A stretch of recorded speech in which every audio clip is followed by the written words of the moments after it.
देखिए मैं बना रहा हूं इसको हम लिख सकते हैं क्या, ये √3x लिख सकते हैं या नहीं लिख सकते हैं, ये चीज समझ चुके हैं।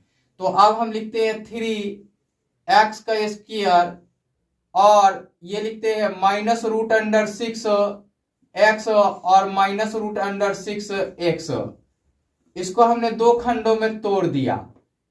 क्यों तोड़ दिया ये भी मैं बताता हूं, ठीक है ना। हमने ये चीजें किया कि a इंटू लास्ट किया, a और ये लास्ट, तो a और लास्ट का इंटू किया तो 3 × 2 किया तो क्या आया, 6 आ गया, है ना। अब ये 6 आया तो 6 का ऐसा फैक्टराइजेशन करना है जो कि 2√6 दे, जोड़ लीजिए घटा लीजिए कुछ भी कर लीजिए।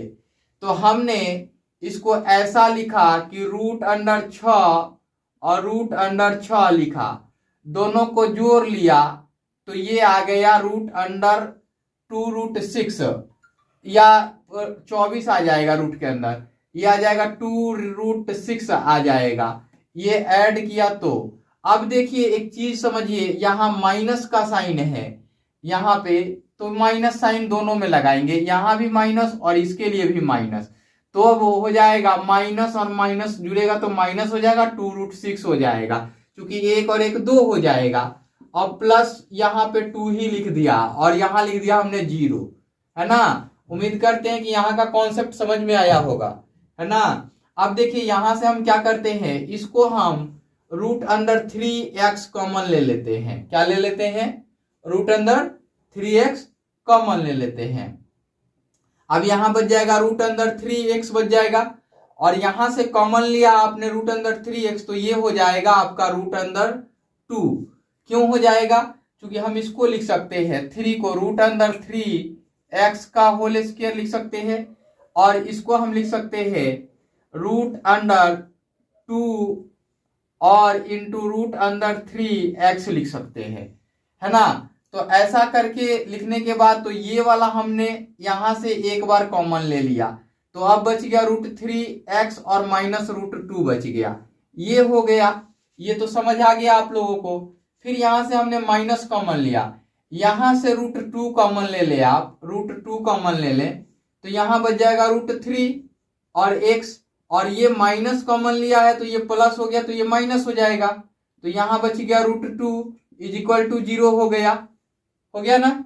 अब देखिए कि आप इसको तो कॉमन ले ही सकते हैं, किसको, इसको कॉमन ले सकते हैं ना दोनों में से,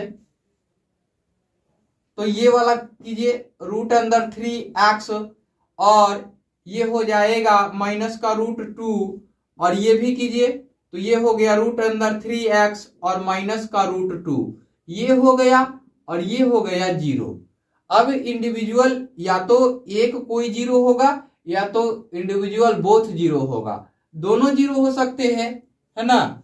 तो ये आप कर सकते हैं या करके √3x माइनस का √2 = 0। इसको नहीं भी करेंगे क्योंकि दोनों मान सेम आ रहा है ना, गुणनखंड विधि से हल कर रहे हैं।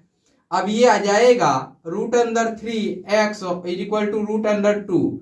अब यहां से इसको इधर ले जाएंगे तो भाग में हो जाएगा, तो इसलिए x बराबर जो मिलेगा आपको √2/√3।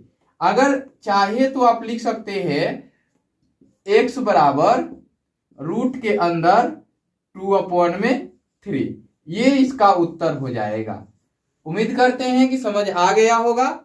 इस वीडियो में इतना ही, रहने देते हैं। Bye bye, take care.